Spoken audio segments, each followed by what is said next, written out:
During the reading of my father's will, my brother declared, "I get the house and the business. She gets only the dolls." Quote, the whole family laughed until the notary spoke up. Actually, the company never belonged to him. It was registered in his name. I could barely contain my smile as I looked at his face. I'm sitting in the dark oak-paneled office of Notary Ilya Petrovich Dorofeyev, watching my older brother, Sergei, break into a smug smile. His voice, laced with triumph, carries throughout the spacious room. The house and the business are mine, and she gets the dolls. The relatives snicker, as if my inheritance were a good joke at a wake. I sit in a modest black dress and remain silent, while Seryoga basks in the rays of family approval, casually trampling on the 10 years of my life I dedicated to the company. My name is Olga Vlasova, I'm 32. For the last 10 years, I've been running our family construction company, Brustroy, in Yekaterinburg. While my brother was wasting his time at university, getting 5 years off with academic leave, getting a C grade, and then hitchhiking around Europe on my dad's dime, I was toiling 80 hours a week. I negotiated contracts, secured deliveries, and made sure the crews were paid on time. But to those gathered in the notary office, all of this apparently meant nothing. Olya has always been daddy's princess with her dollhouses, Aunt Tanya interjects, dabbing her dry eyes with a handkerchief. It's good that at least Seryoza understands business.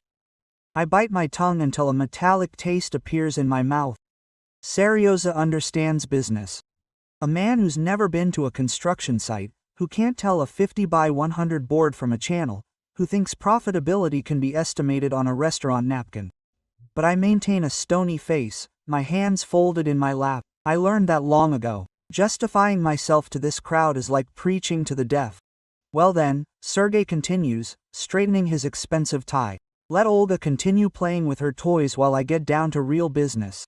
My father always said, business needs a firm man's hand. Quote, Notary Dorofeyev coughs quietly, an elderly man with intelligent eyes. He's known our family for decades. Something in his gaze makes me straighten up. A strange premonition grows in my chest. Actually, Ilya Petrovich says, his voice cutting with laughter like a razor, the company was never registered in his name. The office is so silent you can hear the hum of the air conditioner. Sergei's face changes from triumphant to stunned in a split second. And I feel something warm and dangerous welling up inside me. After so many years of being ignored and treated like a family disappointment, it seems the situation is about to change in a way none of them could have imagined. As the youngest child in the Vlasov family, I learned early on that no one cared about my opinion. My father, Timofey Vlasov, built a construction company from scratch, starting with a single gazelle van and a set of tools. My mother died when I was 12, and I had to forge my own path in the testosterone-fueled world of construction sites and conference rooms. Sergei is 5 years older. A golden boy, destined for greatness from birth. He played soccer in school, dated the local prom star, and then enrolled in a master's program in management at URFA. I finished, albeit sloppily, but everyone pretended it was a major achievement. Meanwhile, I was stuck at construction sites, studying concrete grades and delving into why a foundation is more important than a beautiful facade. Uli has a good memory for numbers, my father used to say, as if mathematical ability were a funny trick rather than a valuable business skill. He helps me with the paperwork. But it wasn't just about the paperwork, and deep down, he knew it. When Seryoga, after university, declared he wanted to find his calling and spent 6 months running around the ballroom, it was I who pulled the company out of crisis. When our main client threatened to cancel a 100 million ruble contract due to communication lapses, I saved the day. When 3 key foremen were about to leave for competitors, I updated their benefits package and persuaded them to stay. I learned how to read design documentation, understand urban planning regulations, and negotiate with the construction trade union. She could arrive at any of our sites and identify safety violations, quality issues, or schedule delays within 5 minutes. Sergei had only been to a construction site twice in his life. He'd complain about getting his shoes dirty. When I retire, Seryoza will take over, my father would proclaim at family gatherings, and everyone would nod approvingly. He had a Vlasov-like streak in leadership. What they called leadership, I would call laziness disguised as charisma. Seryoga knew how to charm clients in expensive restaurants, but he couldn't read a contract even at gunpoint. He looked good in a suit and confidently spoke about synergy and positioning, but he had no idea how much it cost to pour a foundation or erect a frame. And yet, I kept working. I solved problems, diffused crises, and built relationships with suppliers and subcontractors. I told myself, someday my contribution will be appreciated. My family will see what I sacrificed for the common good. Now, sitting in the notary's office and watching the stunned faces of my relatives, I understand that my father saw everything. The question is, did he do anything? The night my father died 3 months ago, I held his hand in the hospital room. Sergey was at some industry forum in Sochi, which probably looked more like a drinking bout with a sauna.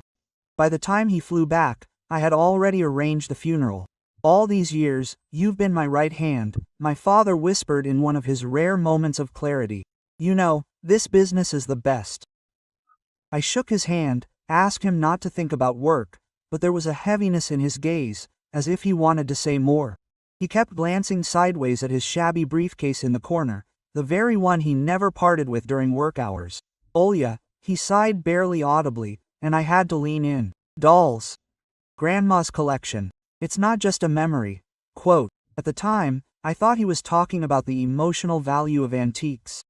A collection of porcelain dolls had been passed down in our family for generations. They were a bit eerie, to be honest, but I understood their historical value. Beautiful pieces, some over a century old, the work of artisans whose creations are becoming increasingly rare. But now, watching Notary Dorofeyev methodically sort through the documents, I'm beginning to wonder if there was a hidden meaning in my father's words that I hadn't caught. Business owner. Sergey's voice wavered, meaning it had never been registered in his name. Ilya Petrovich adjusted his glasses and pulled out a heavy folder. Your father transferred 100% of Vubrastroy's shares to Olga 5 years ago. Since September 15, 2019, she has been the sole shareholder and general director of the company. At Timofey Grigorievich's request, this fact was not publicized. Quote, the air in the office seemed to thicken. My heart is pounding, my ribs are pounding, but I try to remain calm. 5 years ago, just when Seryoza took off for 6 months to find his footing at a ball, and I was nabbing the largest contract in the company's history. This must be some kind of mistake, Sergey managed to say, but the confidence in his voice had waned. I'm the son, I must inherit the business. The will we're reading today concerns Timofey Grigorievich's personal property, the notary continued calmly. The house, personal accounts, family heirlooms. The company has belonged to Olga since 2019, according to the Unified State Register of Legal Entities. I allow myself a barely perceptible smile. The relatives exchange confused glances. Their celebratory mood evaporates before their eyes. Sergey has turned pale and, for the first time in my adult life, looks at me with something akin to respect or fear. This is a misunderstanding, he mutters with despair in his voice. Olga won't understand anything about management. She's just some accountant. My brother's words slapped me in the face, but instead of the usual resentment, something cold and calculating settled inside. After 10 years of being just an accountant, my time has finally come. I watch as disbelief on Sergey's face gives way to anger, and then growing panic. It's starting to dawn on him. I assure you, there is no mistake, says Ilya Petrovich, pulling out a folder of documents the thickness of a brick. Ms. Vlasova has been the sole shareholder and general director of Brustroy LLC since September 15, 2019. Your father transferred the share to protect the business from potential creditors and ensure continuity of operation under experience management. Experience management. These words are sweet as honey, although I didn't say them. For years, I listened to Seryoga slander me. I watched him steal my projects at planning meetings, and endured his condescending lectures on business concepts I'd mastered while he was still a teenager. But I studied to be a manager, Sergey counters, as if his degree outweighed my 10 years of experience. I have a master's degree in management from URFA, I say quietly, speaking up for the first time since the announcement began. Unlike you, who studied for 5 years with academics and barely managed AC, my entire family turns to me as if I've grown horns. My aunt's jaw drops. Yasha's cousin drops his coffee cup. It smashes onto the parquet floor with a clang, but no one moves. Quote, Olya, my stepmother Diana jerks it away sharply. You can't do that to your brother. You're right, I reply, rising from my chair for the first time since the proceedings began. Perhaps I should use his official title. Quote, Sergey Timofeyevich, as the sole shareholder of Brustroy LLC, I officially thank you for your years of minimal contribution to the success of our company. I see Seryoga's hands shaking. The golden boy, who had everything handed to him on a silver platter, has finally come face to face with a reality where his charisma and blood don't work. This is absurd, he squeezes out, but there is no longer the former confidence in his voice. My father would never. He knew that I would take over the company. We discussed it constantly. You discussed it? I correct him. He was listening. There is a difference. The notary coughs diplomatically. Perhaps the full scope of the business transfer should be clarified. Mrs. Vlasova, your father was very meticulous in the documents. Continue with the details? I nod, leaning back in my chair. For the first time in many years, I feel in my place. The relatives sit in a daze, forgetting about the recent fun, trying to understand how badly they miscalculated. The transfer included all the company's assets, contracts, equipment and intellectual property, Ilya Petrovich continues. Mrs. Vlasova also assumed all the company's debt obligations, which she has successfully managed for the last 5 years. The company's value under her management has increased by about 40%.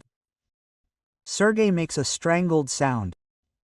I look at him, his face pale turns green. 40% growth, failure and mismatch. This is the result of smart planning, thoughtful investments and countless 18-hour shifts that he didn't bother to notice. Let's move on to movable property. The notary makes a proposal. The distribution of personal property is like watching an accident in slow motion. Sergey gets the family cottage. It sounds respectable until Dorofeyev mentions the outstanding mortgage of 25 million. Plus his father's personal accounts, which have significantly thinned out in recent years, covering Seryoja's business projects and endless travels. The notary announces the collection of antique dolls. It goes to Olga along with all the accompanying documentation and appraisal reports. Sergey laughs. More of a bark than a laugh. See, I told you, she'll get the dolls. At least something is logical, maintaining composure, but inside everything trembles with anticipation. His father's words about that dolls, not just memories, are beginning to take on meaning. In his last days, he said something about documentation and appraisal. At the time, it seemed like the delirium of a dying man. Ilya Petrovich, I asked cautiously, could you tell me more about the appraisal? The elderly notary smiles, and a glimmer of mischief flickers in his eyes. Of course, your grandmother's collection numbers 47 items, including several extremely rare porcelain dolls from the late 10th century, works by Russian and European workshops, as well as a complete early set of Soviet collectible dolls from the 1930s to 1950s. The most recent appraisal, conducted last year, determined the insurance value of the collection at 45 million rubles. The silence is so loud you can hear someone's stomach rumble. Sergey's laughter gets stuck in his throat. He leans toward me with the expression of a man who has just realized that while he was playing checkers, everyone else was playing chess. 45 million, whispers Aunt Tanya. For dolls. Antique dolls are a serious investment, the notary explains. Quote, Mrs. Vlasova's great-grandmother began collecting in the 1920s. Each generation added carefully selected pieces. Your father greatly valued Olga's knowledge of the collection's history and value. I was always the one who listened to Grandma's stories about each doll, helped research its origins, and monitored its preservation. While Seryoga rolled his eyes and joked about creepy old toys, I studied the history of the workshops, their cultural significance, and market prices. Okay, let me get this straight, Sergey says slowly. His voice is filled with barely contained panic.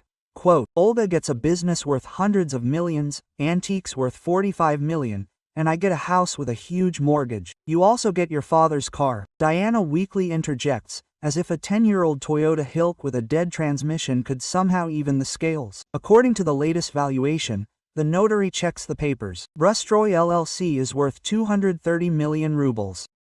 For the past 5 years, Ms. Vlasova has managed the company's finances, operations, and strategic planning, while maintaining her status as the sole shareholder. I watch as Seryoga frantically calculates in his head. All shades of realization and defeat flicker across his face. 230 million for the business, plus 45 for the dolls, plus the satisfaction that my contribution is finally recognized. And he has a house he can't afford, and a beat-up pickup truck. This can't be legal, he exclaims in despair. There has to be a way. She tricked him somehow.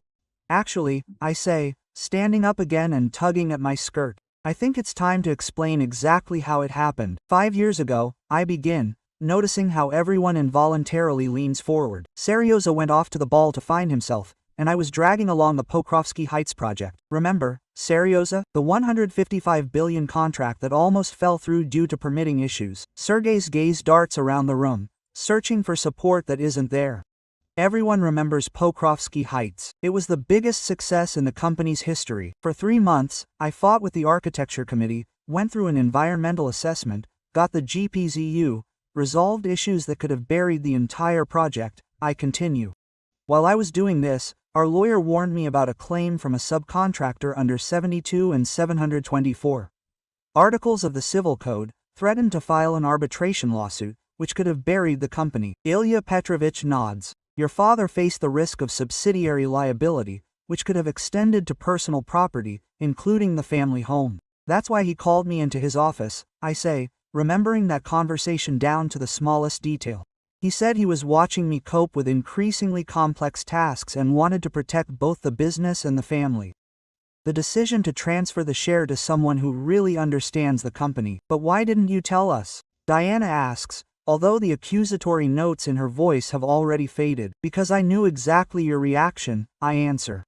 The same as now. Shocked that Olga is capable of managing something more complex than a shawarma stand. Sergey finally finds his voice. This is madness. You can't just take and hand over a company worth hundreds of millions without discussing it with the family. He didn't give it away, I say, and for the first time I allow the words to come into my voice. I earned it with each an 18-hour shift, every fire extinguished, all the connections with customers and suppliers.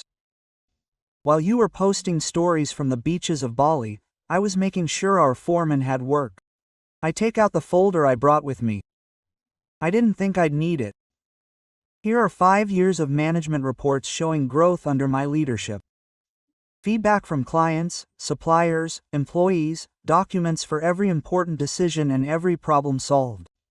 The notary looks impressed.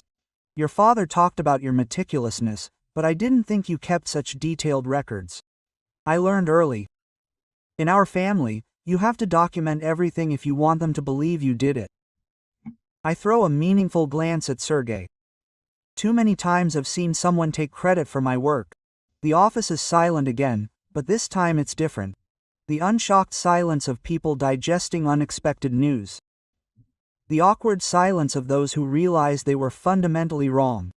And what now? Sergey asks. My voice is barely audible. I look at my brother, a man who has lived for 37 years on charisma and family connections, never doubting his right to inherit everything his father built. For a moment, I almost feel sorry for him. And now, I say, find your way in this world. How did I do it?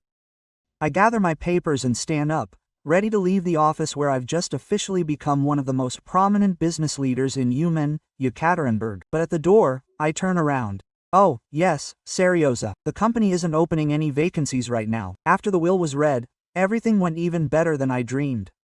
Quote, Sergey left the notary's office with the air of a man run over by a KAMAZ truck. Antonia and Diana whispered furiously in the hallway about unfair surprises and ungrateful children. I walked past them with my head held high, carrying a folder with 5 years of documents. Proof that I deserved every penny of my inheritance. Olya, wait, Sergey called out to me at the elevator. His voice had lost all its foam, frothing with something akin to despair. We need to talk. I turn to him. His expensive suit suddenly looks wrinkled, his perfect hairdo, disheveled. What exactly, Sergey? About how you never once asked about my work, how you decided you deserved to inherit a business you didn't even bother to understand, or how you've spent the last hour insulting my intelligence in front of my entire family. He opens his mouth and then closes it, apparently realizing any answer would only make things worse. You know what's funniest? I continue, stepping into the elevator. I was ready to work with you. If you'd shown even a shred of respect for what I do, taken 5 minutes to learn the business, we could have been partners. But you were too busy receiving everything on a platter to notice someone else was doing all the work. The elevator doors start to close. Sergey takes a hesitant step, but I raise my hand. Don't. You're done. The choice was made a long time ago. He decided to treat me like a nobody, as if my contribution meant nothing. Now live with the consequences. As the elevator descends, Sergey's reflection flickers in the polished doors. He stands alone in the hallway, surrounded by his family, who look at him with the same mixture of disappointment and pity they once felt for me. 3 weeks later, I'm sitting in a renovated office at Brustroy headquarters, reviewing expansion plans that are impossible under Sergey's expected leadership. The sign, General Director and Sole Shareholder, on the desk still evokes uneasiness. An assistant knocks on the door. Olga Timofeyevna, Sergey Timofeyevich is here to see you. He says he's your brother. Quote. She looks up from the design documentation on the conference table. Our new construction site is visible from the window, an energy-efficient Class A residential complex, which Kommersant Ural will write about next week. This project is my idea, my vision, my responsibility. Let him come in. Sergey enters with the air of a man who hasn't slept in weeks. His clothes are rumpled, his hair unkempt, and he's in a slump, the complete defeat of a man who's run out of options. Nice office, he says without enthusiasm. I heard you're expanding into energy-efficient construction. Yes, I reply, without getting up or offering a seat. Growing market. We position ourselves as regional leaders in green technologies. Quote. He nods slowly, his gaze gliding over the awards on the walls, photographs of completed projects, and the setup and deadline certificates I received while he was searching for himself. Olya, he finally manages to say. I need a job. The words hang between us. I understand. This is the moment I've been subconsciously waiting for. Sergey Vlasov, the golden boy who hasn't worked a day, asks his younger sister for a job. I'm sorry, I sincerely say, but we don't have any openings. Sergey's life quickly fell apart. After the will was read out for business in Yekaterinburg, rumors began circulating about a dramatic turnaround at Brustroy.